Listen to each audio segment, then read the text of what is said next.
দে দে দে, বুক সেদা করে দে, গুলি করে একদম পিছন ফুটা করে দে, বুক ফুটা করে দে, মাথা ফুটা করে দে, সবকিছু ফুটা করে দে। আন্দোলন যে করতে আসবে উপর থেকে অর্ডার আছে, একে সব কটাকে গুলি কর।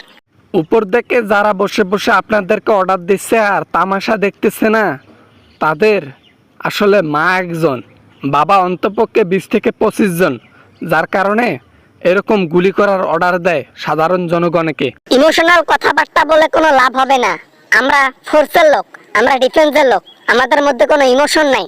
আমাদেরকে উপর লেভেল থেকে যা অর্ডার দেওয়া হবে আমরা সেটা ফলো করব এবং সেটা করার চেষ্টা করব।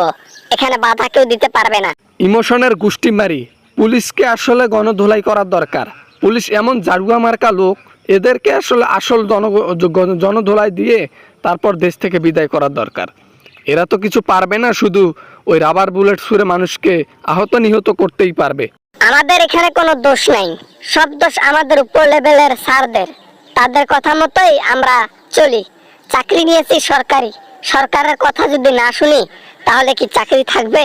তার উপর আবার 25 লাখ টাকা দিয়ে পুলিশের চাকরি নিচ্ছে। যে চাকরিতে নিরীহ মানুষকে মারতে হয়, যে চাকরিতে সাধারণ জনগণকে রাবার বুলেট ছুঁড়ে আহত করতে হয়, যে চাকরিতে বিনা অপরাধে জনগণকে পিটাতে হয়, সে চাকরি না করলাম। পুলিশের চাকরি ছেড়ে দিয়ে জুতা সেলাই করেন, ওটাই ভালো।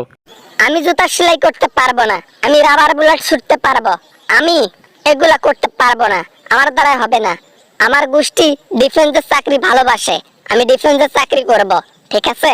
আর তোমরা আন্দোলন কেন করো? হ্যাঁ, কোটাকে নিয়ে আন্দোলন চলতেছে, আন্দোলন 100% করব। হাসিনা এক কথা বলে পরে, আগে এক কথা বলতো, এখন এসে আর এক কথা বলে। আন্দোলন করবো না তো কি স্যাট সুসবো? হ্যাঁ, আন্দোলন করবা আর মিছিল করবা আর সামনে থাকলে পুলিশে গুলি করবে, এটাই স্বাভাবিক।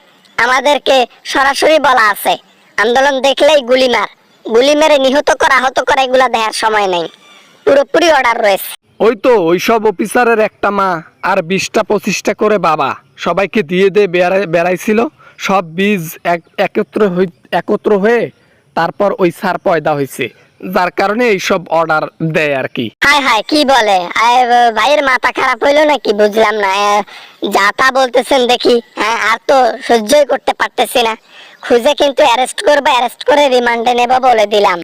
মহিলা মানুষ আন্দোলনে ছিল, ছাত্রছাত্রী আন্দোলনে ছিল, তাদেরকে গালিগালাজ করা হয়েছে। কে গালি পারলো? এটা পুলিশ করেছে, পুলিশ মাইর দিয়েছে, পুলিশ গুলি করেছে, পুলিশ গালি দিয়েছে। যত ধরনের জঘন্য অপরাধ আছে সব পুলিশ করেছে। এটার বিচার কি করবে? এটার বিচার কি হাসিনা করবে না? হাসিনা কি দেখে না এসব যে পুলিশ কি করতেছে? সাধারণ জনগণ আন্দোলন করতে পারে, এটাও তার অধিকার, এটা ন্যায়ের অধিকার। আর সেখানে গিয়ে পুলিশ বাধাগ্রস্ত হয়ে মারধর গালিগালাজ করতেছে, এটা কি ঠিক?